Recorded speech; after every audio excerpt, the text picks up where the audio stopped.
संस्कारी बहू। अगर माँ होती तो कुछ संस्कार भी सिखाती। मैंने तो नीता से बात करने के लिए भी अपनी बेटी को मना कर रखा है। मुझे तो कभी भी इसके लक्षण अच्छे नहीं लगे। मालूम नहीं कहाँ कहाँ नौकरी के बहाने घूमती रहती है। हम तो खुद हैरान रह गए जब इसकी मांग में सिंदूर भरा देखा। नीता के भागकर शादी करने की वजह से हमारी लड़कियां भी बिगड़ जाएंगी। नीता के फ्लैट के थोड़ी ही दूरी पर बहुत सी औरतें इकट्ठा होकर नीता के भविष्य विषय में बात कर रही थी कि तभी भावना जी भी बाहर निकलकर उन खड़ी हुई औरतों पर बरस पड़ी। खबरदार, जो मेरी बहू के बारे में कुछ भी कहा तो। अपने बच्चों पर विश्वास नहीं है तो मेरी नीता को क्यों लक्षण लगाते हो?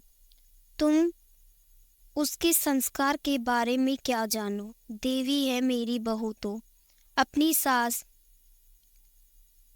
अपनी सासू माँ को बहुत जोर से उन खड़ी हुई औरतों पर चिल्लाते हुए सुना तो दुकान पर जाते हुए दूर निकल के बावजूद भी नीता पीछे की ओर देखती हुई वहीं ठिठक गई।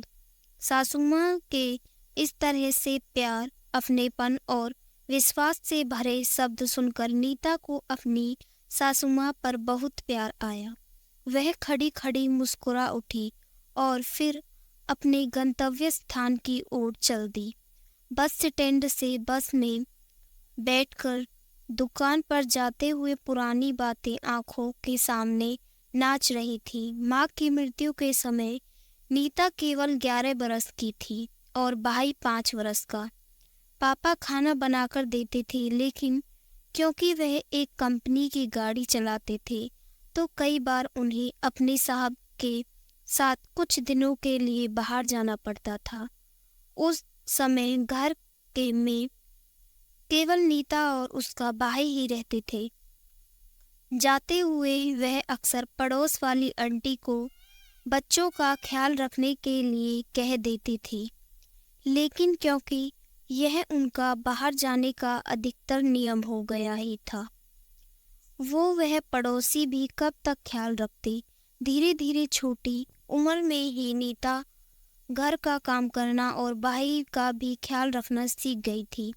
पापा जब भी बाहर जाते तो उनका ख्याल था फ्लैट में रहने वाले सोसाइटी के लोग उनके बच्चों का ख्याल रख लेंगे। लेकिन 11 वर्ष की उम्र में नीता बहुत सुघड़ गृहिणी बन चुकी थी। दोनों भाई बहन घर के बाहर ही सरकारी स्कूल में पढ़ते थे। कुछ साल पहले कंपनी बंद होने के कारण पापा भी नौकरी छूट गई थी। निराश और आर्थिक तंगी के समय नीता बहुत हिम्मत से उठी और घर से थोड़ी दूर मार्केट के साड़ियों के बड़े से शोरूम में उसने नौकरी करनी शुरू कर दी थी। 5वीं के बाद भाई को भी प्राइवेट स्कूल में डलवा दिया।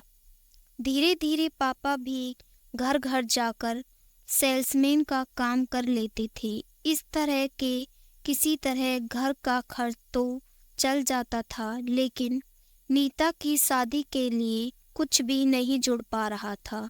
इस कारण पापा कई बार बहुत चिंतित हो जाते थे। अवसाद और चिंता के कारण जब कभी पापा का ब्लड प्रेशर बहुत बढ़ जाता था तो नीता पापा को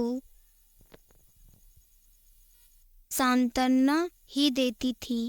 वह उन्हें विश्वास दिलाती थी कि बिट्टू के बड़ा होने के बाद सब ठीक हो जाएगा। वह लोग अभी सारे खर्च तो उठा पा रहे हैं। राजू भी उसी साड़ी की दुकान में काम करता था जहाँ की नीता काम करती थी। जैसे जैसे माँ का बढ़ता गया वैसे ही मालकिन ने एक बड़ी दुकान खरीद ली जो कि थोड़ी दूरी पर थी। आज इसके लिए नीता को बस से जाना पड़ता था। वह हमेशा समय से दुकान पहुंचती थी और दुकान का सारा काम बहुत सलीके से करती थी, इसलिए मालिक की उस पर पूर्णतः निर्भरता थी। ऐसे ही राजू भी दुकान का बहुत पुराना कर्मचारी था। मालिक अक्सर उसे सूरत, भागलपुर, बनारसी साड़ियों के सिलसिले में भेजते ही रहते थे। उस दिन जब मालिक ने राजू को 3 दिन की छुट्टी देने को मना करा तो राजू बेहद परेशान था। मालिक उसे बनारस भेजना चाहता था और राजू छुट्टी चाहता था। राजू को उदास देखकर जब नीता ने कारण पूछा तो राजू ने बताया कि उसकी माँ की तबीयत बहुत खराब है।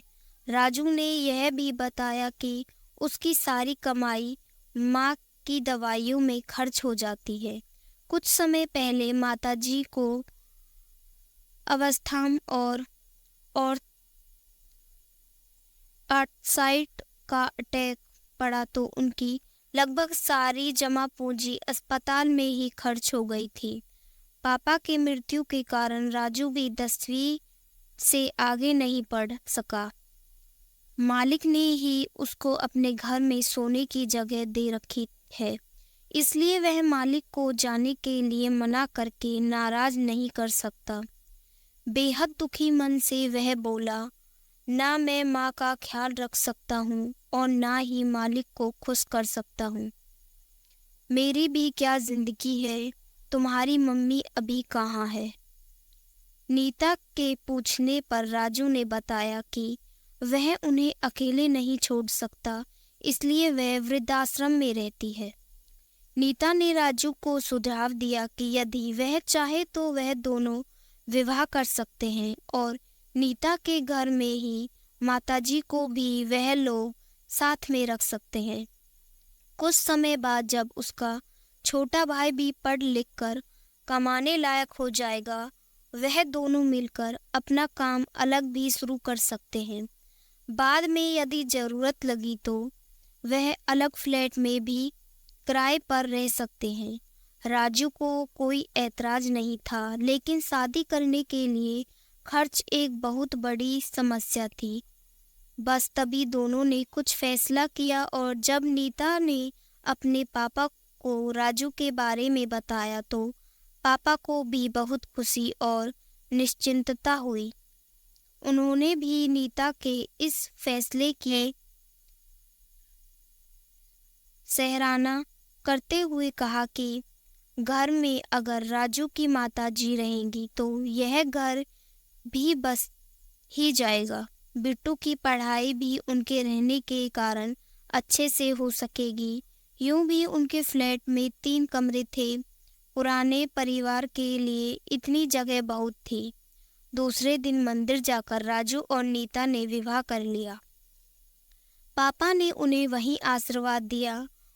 उसके बाद दूसरे दिन जब नीता सिंदूर लगाकर घर से बाहर निकली तो आसपास की औरतों को करने के लिए एक बात मिल गई थी, लेकिन नीता किसी बात की कोई परवाह नहीं करती थी। कुछ दिन बाद नीता सासू माँ को भी घर ले आई थी। पापा भी खुश थे क्योंकि उनकी चिंता बिल्कुल खत्म हो चुकी थी। राजू भी अब कहीं से भी साड़ियाँ लेने जाता तो कुछ साड़ियाँ फालतू ले आता था, जो कि पापा सेल्समैन के जैसे कम मार्जिन पर बेचने लगे थे। इस तरह से घर की आर्थिक स्थिति भी बहुत अच्छी होती जा रही थी। राजू की माताजी के घर का ख्याल करने की वजह से बिट्टू भी पढ़ाई में अच्छा ही निकल रहा था और एक दिन बिट्टू का भी इंजीनियरिंग कॉलेज में एडमिशन हो गया था। घर में खुशियों का धन दिन दोगुना बढ़ रहा था। सासू माँ भी नीता को बहुत प्यार करती थी। यह सच है कि लोग अपने दुख से दुखी नहीं होते, बल्कि दूसरे के सुख से ज्यादा दुखी होते हैं। नीता को संस्कारवहीन बोलते ही शायद सबको आत्मसंतुष्टि मिलती थी, लेकिन जब नीता की सासू माँ ने उन सबको यह करते हुए झिड़काया कि अपनी बच्चियों पर विश्वास करो, बच्चे अच्छे संस्कार देकर सीखते हैं, न कि तुम्हारी बुराइयों सुनकर। मेरी बहू से ज्यादा संस्कारी और समझदार कोई हो ही नहीं सकता। इतना सुनकर चुगली करने वाली औरतों की भीड़ अपने आप तिर-बितर हो गई। फसल होने के लिए यही पहला नियम है जो कि नीता ने अपनाया। लगन से नियंत्रित अपने कार्य को करते रहना और किसी के लिए भी बुरा नहीं करना। जो हो रहा सही लगे उस पर ही चलना। आप सबसे यही विनती है कि किसी के विषय में बिना सोचे समझे, बिना जाने कुछ भी न तो बोले, ना ही सुने। सच्चाई हमेशा वह नहीं होती जो कि दिख रही होती है। सच्चाई कई बार कुछ अलग भी होती है।